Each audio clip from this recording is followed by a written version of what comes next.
The aircraft sits on the grass at Leck airfield, Schleswig-Holstein, wingtip to wingtip with 200 other Luftwaffe fighters the RAF is cataloguing one by one. Most of them are FW-190s. Most of them, the British already understand. This one, they don't. It's long. 12 meters of wing, nose to tail longer than a Spitfire, painted in mottled RLM 81 and 82 over pale blue-grey, with a 5-bladed propeller nobody on the airfield has seen before.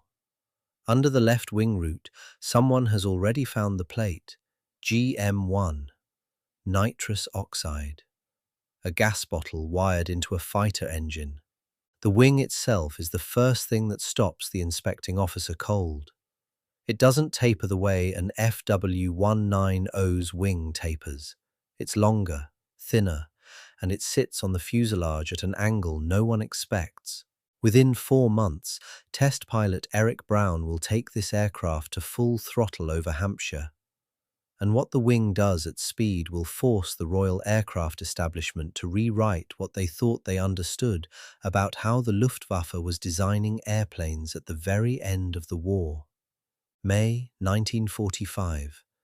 The war in Europe is 8 days over.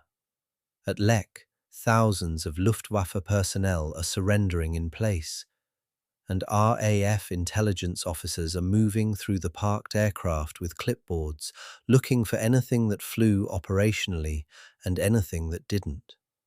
Most of what they find is familiar. FW-190s by the dozen.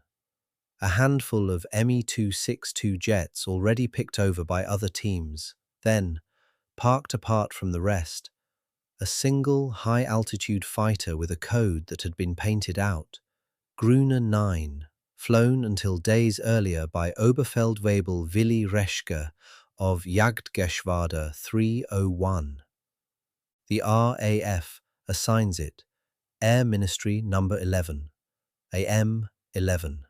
It's crated, trucked, and shipped back to England for evaluation at the Royal Aircraft Establishment, Farnborough, the same institution that had spent 5 years testing captured German aircraft to find the gap between what the Luftwaffe claimed and what German engineering could actually deliver. Farnborough in the autumn of 1945 isn't short of interesting airframes. Engineers there have already stripped down Me-262 jets and Bf-109s, but AM-11 gets special handling because everyone on the ground crew notices the same thing within the first hour of unloading it. They walk the wing from root to tip, and it keeps going, 23 feet longer than the wing under a FW-19OD. Nearly 48 feet total, on an airframe barely 35 feet long, nose to tail. On paper it looks wrong. A fighter with a wingspan that long should handle like a glider, not a fighter. One RAE engineer runs a tape measure down the leading edge twice, checking his own number before he writes it in the log. Before we go further into what they found inside that wing, if you're the kind of person who wants the actual engineering behind the aircraft that flew in the last months of this war, not just the highlight reel, that's exactly what this channel does every week. Hit subscribe and you won't miss the next one. The first real teardown happens in the hangar at Farnborough in October. The crew jacks the aircraft, pulls the inspection panels along the wing, and starts documenting the internal structure section by section. Standard RAE procedure for any captured type. What they find inside isn't a standard FW-190 wing scaled up. It's a completely different structure. A new wing built specifically for high altitude, with a much higher aspect ratio than anything else in the FW-190 family, and internal fuel tankage built into the outer panels that the standard Dora 9 fighter simply didn't have. The fuselage tells its own story. The tail section, rudder, fin, the whole assembly, is wood. Not because Focke-Wulf couldn't build it in metal, but because by December 1944, when this airframe rolled off the line at Cottbus, Germany's aluminum supply was collapsing under the weight of round-the-clock Allied bombing, and wood was what the factory floor still had in quantity. One engineer notes it in the file: a fighter designed to fly higher than anything else in the Luftwaffe, built in the same weeks the country building it was running out of metal to build it with. Between one panel and the next, someone puts the kettle on. It's a cold hangar in late 1945, and Farnborough runs on tea the same way it runs on Avgus. A rigger leans against the undercarriage leg, waiting for the next set of measurements to be called out.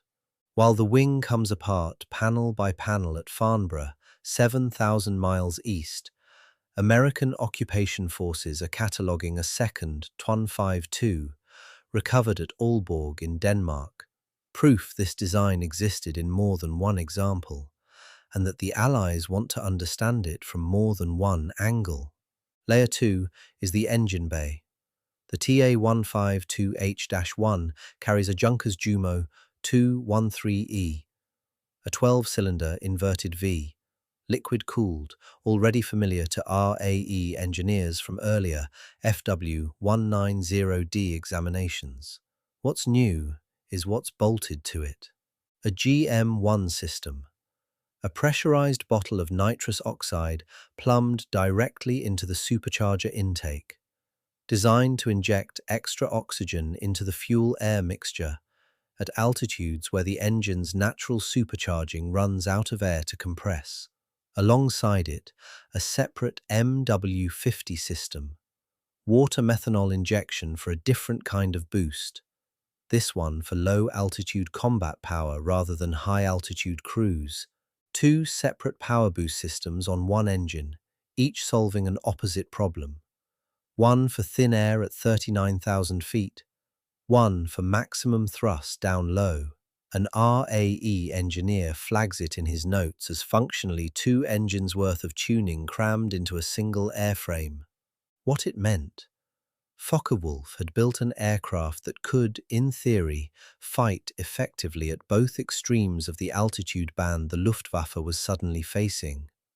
American heavy bombers at 30,000 feet, and Allied fighters sweeping in low over German airfields. The war context is blunt. In the same production month this airframe was built, December 1944. The Luftwaffe was throwing everything it had left into the Ardennes offensive and Operation Bodenplatte, a mass strike against Allied airfields that cost Germany hundreds of aircraft and, more critically, hundreds of experienced pilots it could not replace.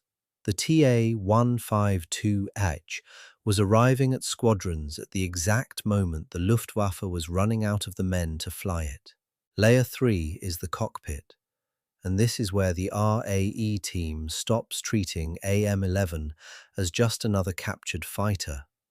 It's pressurized, a sealed canopy, a cabin pressure system feeding off the engine's supercharger, designed to keep a pilot functional at altitudes where an unpressurized cockpit would mean oxygen mask, frostbite risk, and a pilot whose judgment is degrading by the minute. Only a handful of German wartime fighter types ever carried this in operational numbers, and almost none of them reached squadrons in any quantity. The engineers cross-reference it against the aircraft's intended operating ceiling, near 40,000 feet, high enough to meet American B-29 superfortresses that German intelligence knew were coming, even though none had yet appeared over the Reich. What it meant? This wasn't a fighter built to win the war. Germany was actually losing in 1945. It was built for a war Germany expected next. Daylight raids by pressurized high-altitude American bombers flying above the reach of anything else in the Luftwaffe inventory. An engineer sits back from the cockpit rim, pulls off his gloves, and looks at the canopy for a long moment, before he calls the next man over to see it for himself. Layer 4 is the one that changes the tone of the whole report. It's the wing again, But this time, it's not the structure inside it. It's what the wing does in the air. Eric Brown, the RAE's chief test pilot and the man who has flown more captured German types than anyone else in Britain, takes AM-11 up from Farnborough in late 1945 to put it through a full handling assessment. Climb rate, stall characteristics, and top speed at altitude. At low speed, near the stall, the aircraft behaves exactly as the long, high-aspect wing predicts. Docile, forgiving, none of the vicious wing drop that plagues shorter-winged fighters like the FW190A. But pushed to full throttle at high altitude, the same wing that makes it so stable at low speed gives it a top speed north of 470 miles an hour, faster at altitude than a late-model Spitfire, and faster than the P-51D Mustang the Americans are flying home from Europe. A wing built for stability at the edge of the stall was, at the same time, the wing that made this the fastest piston-engine fighter the RAE had put a stopwatch on. It meant German engineers had solved a problem the Allies had been treating as two separate problems: stall safety and top-end speed, with a single airframe. And they'd done it in the last winter of a war their own country was losing. The report goes up the chain at Farnborough, and it lands on desks that already know how the story ends. Germany surrendered in May. This aircraft never flew in anger against an Allied bomber stream, and the pilot who last flew it in combat, Willy Reschke, is already a prisoner behind the same wire the RAF built to hold him. Here is the number that stops the room: 67. That's how many Ta-152s Focke-Wulf managed to complete between October 1944 and February 1945, before Allied bombing and collapsing supply lines ended production entirely. 67 aircraft, an airframe faster than a Spitfire, a wing engineered to be forgiving at the stall and lethal at full throttle. A cockpit built to fight a war at 40,000 feet that hadn't. The consequence wasn't a battle won or lost. The war was already over by the time the RAE finished pulling this aircraft apart. The consequence was what Britain now knew about how close German high-altitude fighter design had come to matching, and in raw speed, beating, anything the Allies had in service.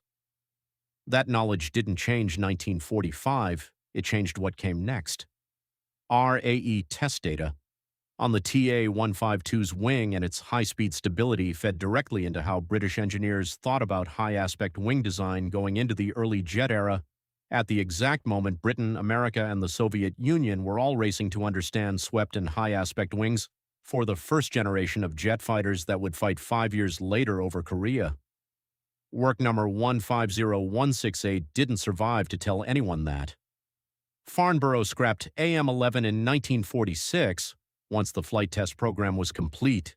Standard practice for captured airframes once the RAE had extracted everything of value. There was no museum plan for it, no preservation order. It went the way most of Farnborough's wartime trophies went, broken up for scrap once the paperwork was filed. The aircraft that survives today isn't this one. A second Ta-152 recovered by the British at Aalborg in Denmark and handed to American forces, made it to the United States, flew test programs at Wright Field, and now sits in the collection of the National Air and Space Museum, the only complete Ta-152 left anywhere in the world. Visitors walk past it and see a German fighter that arrived too late to matter. What the Farnborough report actually proved was different, that in the last winter of the war, with its factories being bombed into rubble and its metal running out, Germany still built a wing good enough to outfly a Spitfire, and there were only 67 of them because by then that W